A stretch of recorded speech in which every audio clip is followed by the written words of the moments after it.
Roxstars, I'm getting my teeth cleaned today. I'm on my way to the dentist's office. They got to put the old lady medication in my gums. So no makeup. And we're doing this early. So this is just a little bit of talk about what's at the top of the blog. So let's get to it.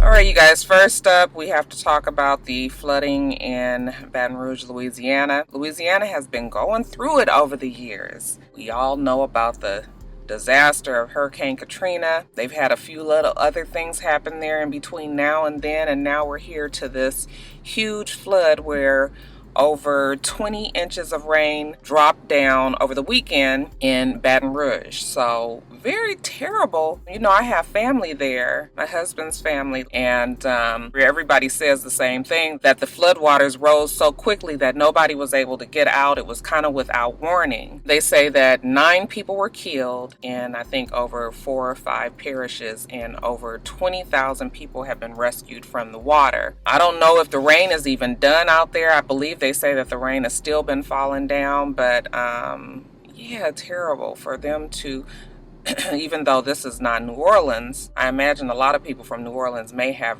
moved from New Orleans to Baton Rouge, and you know, a lot of them are dealing with this all over again. The president has declared it a state of emergency at the request of the governor, and the governor says that he believes that half of the 64 parishes out there will be declared disaster areas. As far as my husband's family, most of them have escaped with no damage to their homes or, you know, person, but he does have 1 or 2 that have been affected. One that actually lost everything. Their subdivision was completely underwater. Other than those few, the majority of his family is fine. So thank you for all of the people that have been asking. I haven't even talked to Bondi. Like, I forgot that she was even there, and I saw on her Instagram that she had posted some pictures, and I was like, that's right, her mom is in Baton Rouge. I don't think Bondi is in Baton Rouge, or is she? I know her mother is. Anyway, I'm gonna have to call her today. Anyway, you guys, for those of you who are in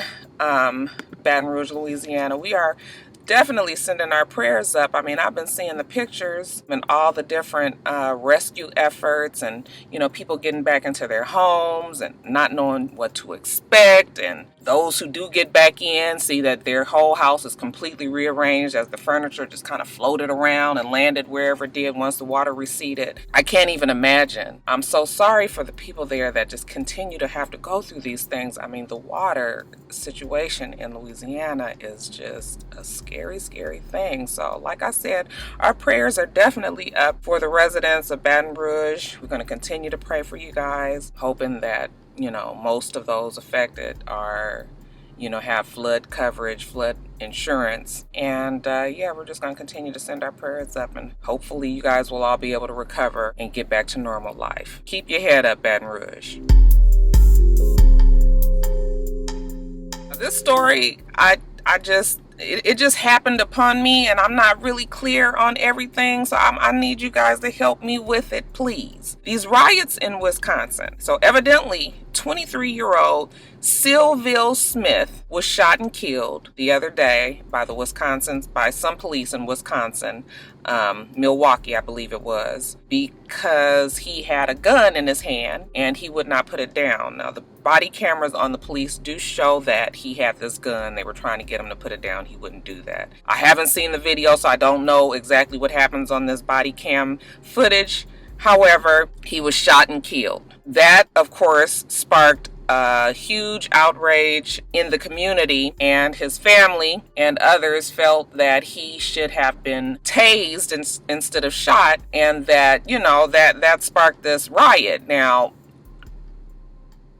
you know, I understand racial tensions is really, really high in America right now, and this is in a neighborhood, from what I can understand, that is underprivileged. People are fed up, people are hungry, people are needing, people are lacking, you know, so I understand the frustrations of the communities that are affected by these, you know, this type of violence. However,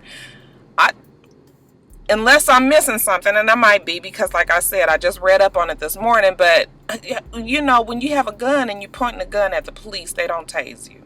And I think most people know that now. The emotions of the family are high, definitely. They've lost somebody. But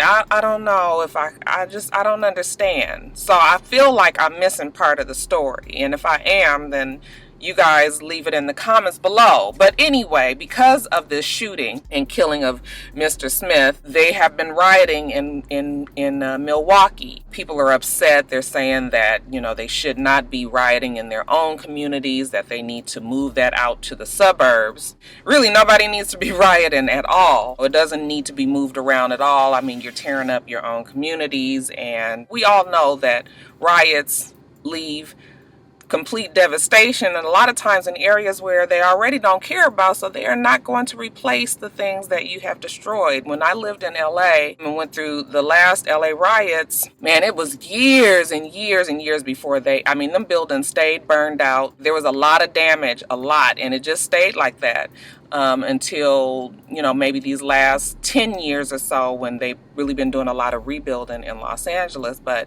for many, many years before I moved to Atlanta, everything was just burnt out and just kind of toe up. So I feel like Milwaukee is going to, you know, suffer the same fate. And they're doing themselves a disservice. Yes, they're getting the stuff out of the stores now, but in the long run, they ain't gonna have shit, and are gonna end up having to go outside of their community to try to get groceries and, you know, run to the store, to the drugstore, anything like that. So it's terrible, you guys. There's so much confusion and miscommunication between the communities, the police department, general understanding of how things happen, what people need to do. You know, it's a mess right now.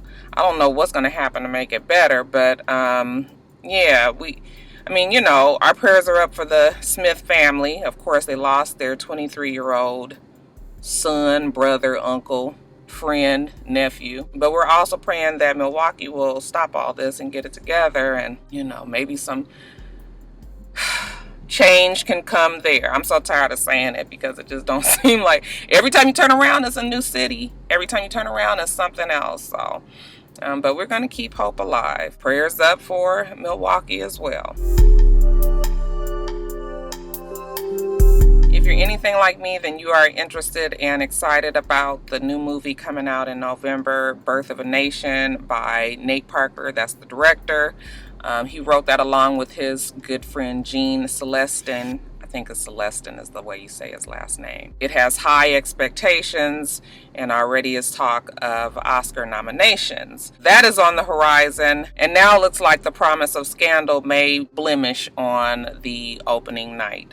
If you haven't already heard, Nate Parker and his good friend Gene were both accused of rape back in 1999 when they were athletes at Penn State University, and there was a fateful night where their encounter with this one girl resulted in her saying that she was raped by them. Now, let me give you a little background on the story. I read all up on it yesterday. Looks like this girl, Jennifer, I believe is her name, was a student at Penn State, was at a restaurant with Gene and Nate. They had a friend that took them home after she had been drinking too much. Nate had suggested that she come to his house and spend the night, kind of sleep it off. When they got to the apartment, to make a long story short, he and the girl started having sex. He supposedly waved in his friend Gene to come join. The boy who dropped them off, or who gave them the ride back to the apartment, he supposedly left, and Gene and Nate and this girl Jennifer had a threesome, or, you know, they ran a train on her or whatever. So the next day, when she was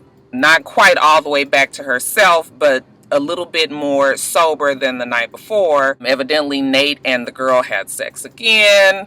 She was throwing up, she was hungover, she was kind of in and out of it, you know, awake and asleep. She still hadn't gone home to her dorm, and I believe they even had sex one more time. The girl left, and once she was able to get to her full faculties and, you know, was no longer drunk and got home and thought about everything that happened, she believed that she had been raped. So she reported it to the police, and they finally went to trial. Nate was found not guilty. He was acquitted on all charges. However, Gene was found of sexual assault, I believe, and served somewhere around 6 months in jail, we believe. And it's a whole bunch more in that story. I'm just giving you guys the basics of what happened. And to tell you the truth, I don't know what to believe. When you read both sides of the story, then you can kind of understand both sides of the story. The girl who, the next day after she finally came to and figured out what was going on with her, realized that she had had sex with Nate at least, believed she may have had sex with at least one other person. She thought maybe two more, but her feeling was she was so drunk that they took advantage of her, that they had sex with her when she was knocked out. And she felt like she didn't tell them that she wanted to have sex with them, and that because she was blacked out, that that they raped her. Then, of course, when you read Nate's side of the story, he's saying that, he and Jean both are saying that she was fully participating. Yeah, she was drunk. Everybody admits that, but she knew what she wanted. She was coming on to Jean. She fully participated in the sexual act with Nate, and then even when Jean was in it, he believed that she was fully participating as well. Their feelings was like, even though you were drunk, you can't use that as an excuse. That's what you wanted to do at the time. So they didn't feel like they had raped her. And anybody who has drank a lot. So the rape case,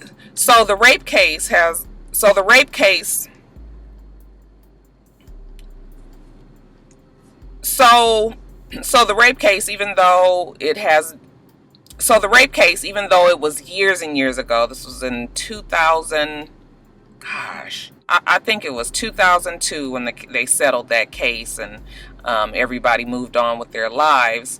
Now it resurfaces when this movie is coming out. So that's a separate issue. First, let's talk about the rape thing. Nate Parker went on, transferred to a different school, went on and had success at that school in his wrestling career, graduated, I believe, with a political science? I don't remember what his degree was. I think that it might have been Jean who ended up getting a political science degree. But graduated, got his degree, started acting, and went on to be in the Great Debaters with Denzel Washington, and then he was in the Red Tails, I believe it was, and now, of course, as he's been in different movies and his success has grown. Birth of a Nation, which is, like I said, highly anticipated. This is like his coup de grace. Nate was found not guilty because he and the girl Jennifer had a previous relationship. That's what the courts had said. And previous would be the day before.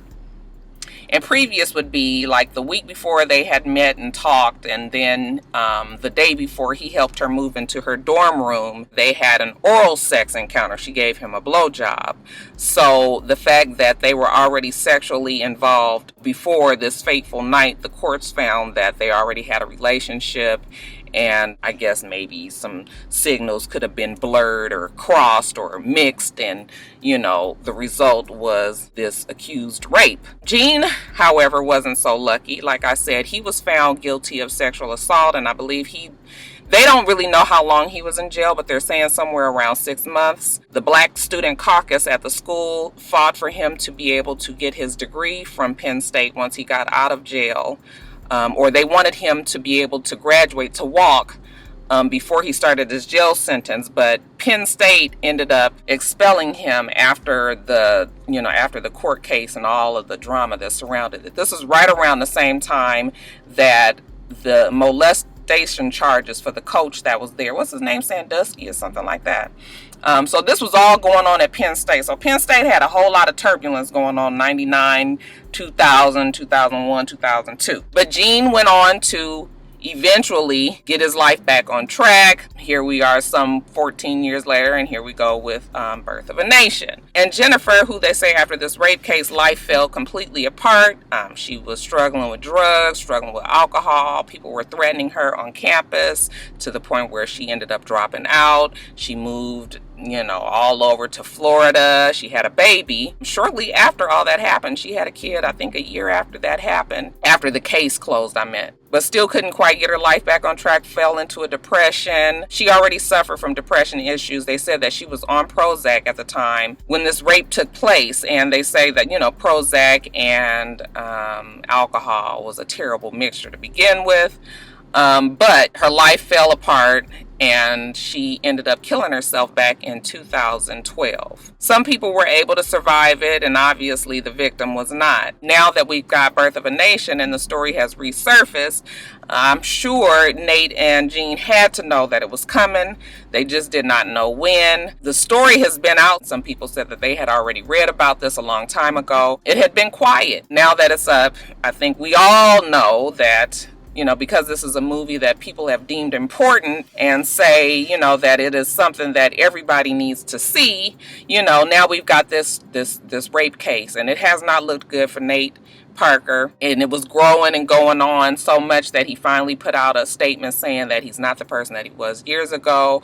Maybe he handled the case back then worse than he would have today. He's a grown man now. He's married. He has 5 daughters. He wouldn't want his daughters to have to go through anything that the girl Jennifer went through, but he maintains that he was innocent and that he was acquitted on all charges.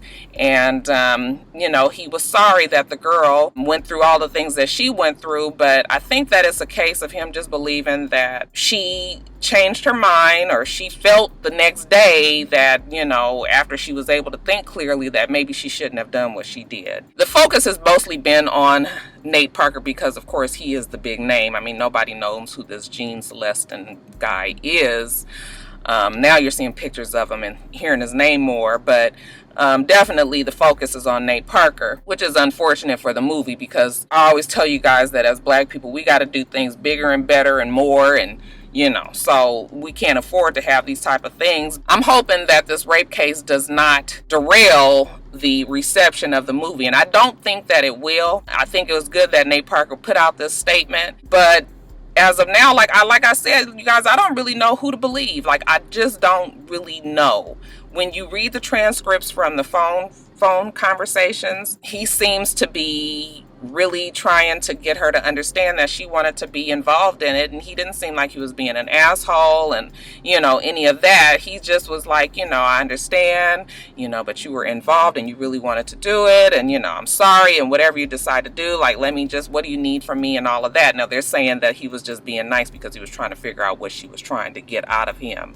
But I mean, you guys know in the real world, when you've seen yourself maybe, or your friends, maybe get so drunk that they made some decisions that they weren't necessarily proud of the next day, but they made the decisions. I think the question is, when you're drunk and you make the decision to have sex with somebody, the next day, can you change that when you're sober and realize that you made a mistake?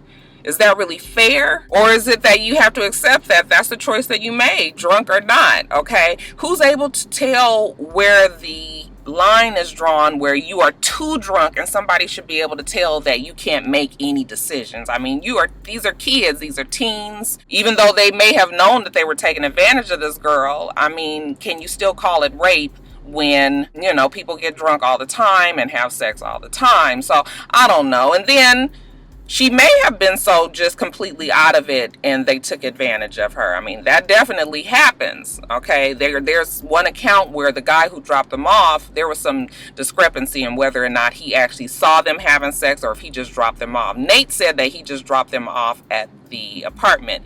The driver says that no, he actually was in there and he saw Nate and the girl having sex, and she was just kind of laying there. Her legs was propped over his shoulders, and she wasn't really moving.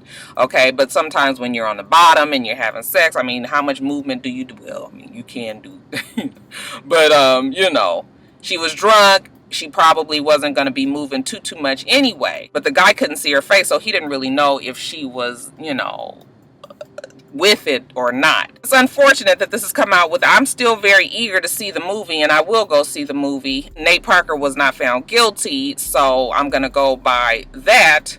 I'm sure there's way more to this case, and I didn't read up on everything, but I did read quite a bit last night. I do feel very sorry for the victim, though, and that her life completely fell apart like that. I mean, I'm sure the pressures of that case, especially since she already had some mental issues to begin with, just all around terrible. I'm sure her family is pissed at the fact that Nate Parker has gone on to garner so much success, but that happens quite a bit. I mean, you see people that have done wrong to others and they continue to go on and on and on and on. You guys tell me what you think about the case, though. If you read up on it, What do you believe? What do you feel? Do you believe her side? Do you believe his side? You guys tell me what you think, because I don't know. I still don't know what to believe in that case. All right, you guys, more Olympics talk. The sun is so bright. I'm trying to, y'all just gonna see the sun down here.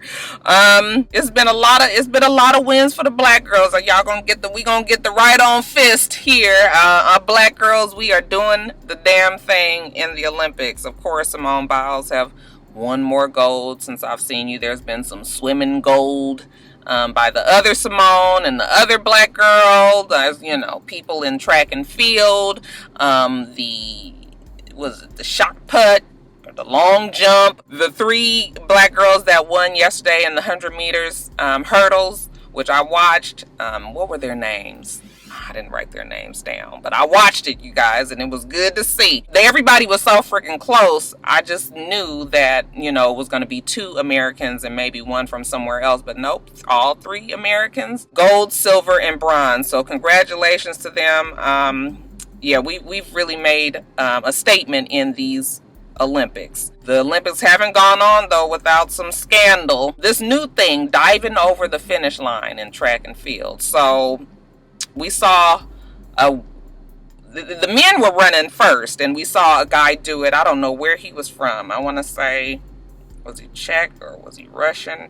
Anyway, no, I think he was Brazilian. I think he was from Brazil. He dove over the line. He said that he fell. However, it looked like he ended up diving over the line, because the rules are that if whoever torso crosses the line first is the one who wins. So we saw the men do that, and sure enough, a little bit later, when the women were running, it was Allison Felix. She was from here at the United States, and then she was running against a Bahamian runner, and the Bahamian runner dove over and ended up winning over Allison Felix, and people felt that was cheating. But they say that the rules, at least as of right now, uphold that motion. So if you run and jump over the line, whichever way you get over there is gonna make you be the one to win if you get there first. It's a loophole for sure, and people have found it. Hopefully the Olympics committee will change that, because that is some bullshit to me anyway. We running, you know, we not flopping, we not diving, so it shouldn't be fair that somebody at the very last minute decides to just throw their bodies over the line like that. It's not fair to me. Allison Felix,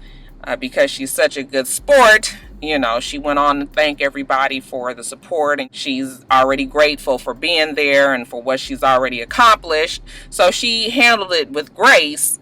But I would have been pissed, because I just think that that's not fair, and just what a old, you know, just an old janky ass way to try to get a damn Olympic medal. What you guys think about that diving shit? I don't think they ought to be able to do that. I hope they change that by the next Summer Olympics.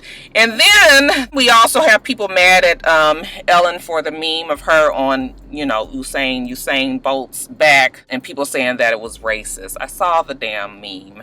It was not racist. It's obviously a joke when, you know, you have Ellen, who's a comedian, on the fastest man on earth, on his back, and she says something like, this is how I'm riding into whatever she said. No, it wasn't racist to me. I wasn't offended. I think people get so offended by every fucking thing. Like, I just didn't see that. I don't think Ellen meant that in any way other than just she was just trying to be funny.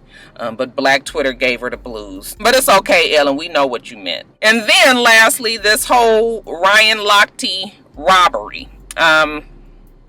And then lastly, you guys, this whole Ryan Lochte and the other 3 swimmers' supposed alleged robbery. The guys, all 4 of them supposedly was at some French party. Some French nation was having a party somewhere, and they had gone to the party. On the way back, according to Ryan and his fellow swim mates, on the way back they were in a taxi. The taxi was pulled over.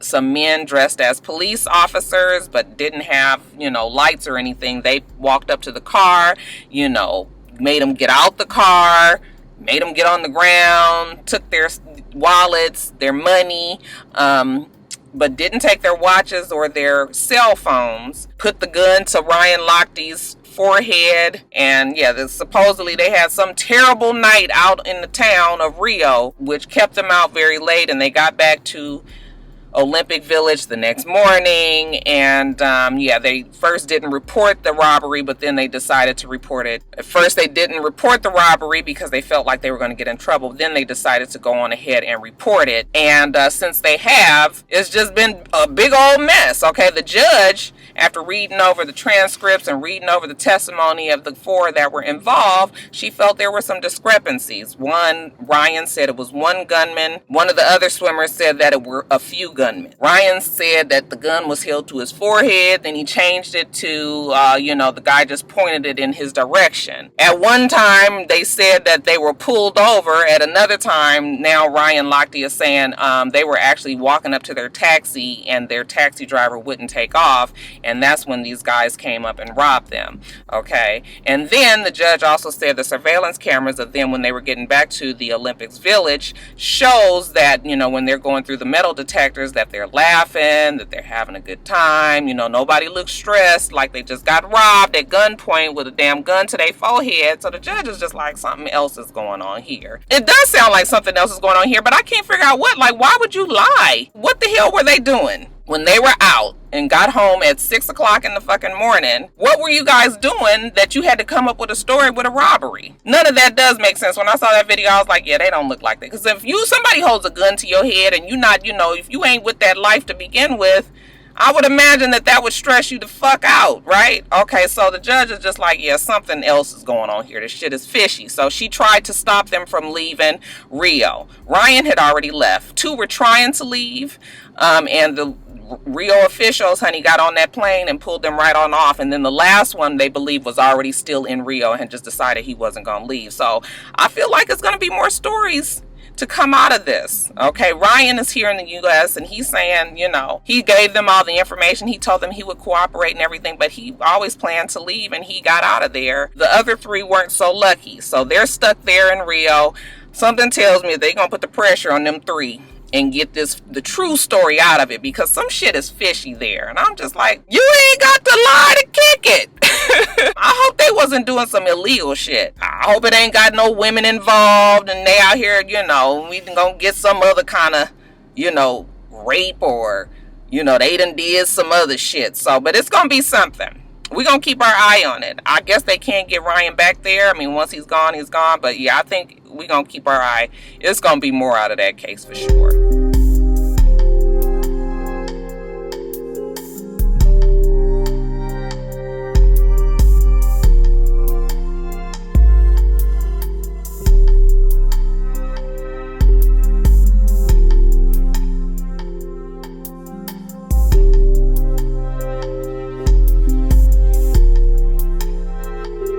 Somebody tell me what's going on with your good Reverend Bishop Eddie Long, you guys. Recent video has come out of him and people were very shocked at his appearance. He is saying that he is no longer eating from the slave menu of fast food restaurants. Okay, his weakness is honey biscuits, the biscuits with the honey drizzled all over it, the honey sauce, and wings from Popeyes. I think that's all of our weakness. But yeah, he said he don't fuck with that no more. He is now on a strict raw veggies diet. So he's a vegetarian now. And now that he's eating clean, yeah, he has shed some pounds, but he's never felt healthier in his life. Have you guys seen a picture of Bishop Eddie Long recently? He stood before his congregation at New Birth out here in Lithonia, Georgia, and told them all that he is going to live to be 100 years old, okay? Live longer than most of them out there, if they don't get on the wagon and start eating clean and wholesome too. Well, I agree. People need to eat cleaner. People need to be more aware that vegetables and fruits is good for them. But I don't think you're supposed to look like this. For a man that was so, he was stocky, he was big, he had muscles and fat and all of this kind of all mixed in together. For him to now be this, he looks like a bobblehead. Like, I don't know what else to call it. His neck is very small. His head is very big. His eyes are almost protruding. I mean, just imagine if you drop all this weight. He already had kind of fish eyes to begin with. But now that the weight is gone, the fat is gone, his eyes look like they're going to pop out of his head. And his body is ill-shaped. He looks sickly, you guys. And I ain't trying to put it on him. I'm not trying to put the package on him in any kind of way, you guys. But I'm wondering. We can't ignore the fact that he, even though he's never admitted it, we all know that he has a certain proclivity towards the younger man. That whole big case of him having sex with those young boys in his church, and this being Atlanta, and we already talked about the whole HIV epidemic here. You know, it don't take a mathematician to add up all them numbers and come up with something, you guys. So I don't know. I mean, I don't, like I said, I don't want to put the package on him. I don't want to put it on him. But what do you guys think? What is going on? I mean, for those of you guys who eat clean, who are, you know, strict vegetarians and only do raw veggies or something. I mean, I know you're not getting protein. You got to figure out other ways to get protein and all of that. But is that how you're supposed to look? Because some tell me that that is not the look that you are going for if you're trying to look and be healthier. So tell me, put me up on game, vegetarians. What should I think about Bishop Eddie Long? Is he all right? Is he straight? That was a play on words. And lastly, you guys, love is in the air. Okay, first we got to talk about Ray J and Princess. They got married last week. I think it was last weekend, and we've seen the pictures. Beautiful. Princess has lost a lot of weight. She still looks good to me. I mean, you know, a lot of people don't like the fact that she's thinner now, but people gave her the blues and talked about how fat she was at the end of Love and Hip Hop Hollywood last season, compared her to Tiara, said she was just a little bit smaller than Tiara. Then when she loses all the weight, now everybody's like, I don't like her that small. You know, I wish she was much.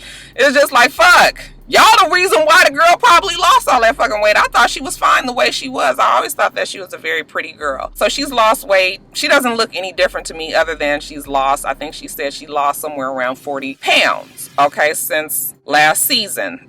So congratulations to Ray J and Princess. Somebody wanted me to say Prima Donna and her husband, they married. I thought she was already married. She was already calling the guy her husband, but evidently no, they weren't married. Now they are. We saw the pictures. You know, he got her another Moissanite ring. I shouldn't say that. Oh, I'm being shady. I'm sorry, you guys. It's just all in the thought. It's okay. Whatever you happy with is what it is. But yeah, they got married, tied the knot. Congratulations to Prima Donna and her husband. And then we'll see if anything comes out of this new relationship between Malaysia and her new boo, OT Genesis. I didn't even know who the fuck he was. Like, I keep seeing the pictures of her and him. She looks much older than him to me. I don't know how old he is, but I was just like, she looks older than him. You're like a fucking baby. But OT Genesis of I'm in love with the coco, and cut it. Of those two song fames, Malaysia and him are in a relationship. They're on vacation right now in somewhere, and they look very happy together. She says that this man is something else. Okay, she loves him. She's happy. That's her king. So, you know, Rocky want all motherfuckers be in love. Malaysia's been through it with her ex-husband, I guess, so now she deserves it. If they are indeed a new couple, then congratulations to them. We'll see how long it lasts.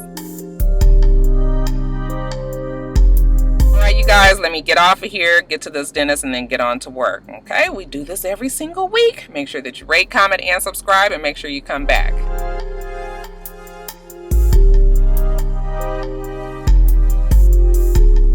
Until next time, Roxstars. Bye.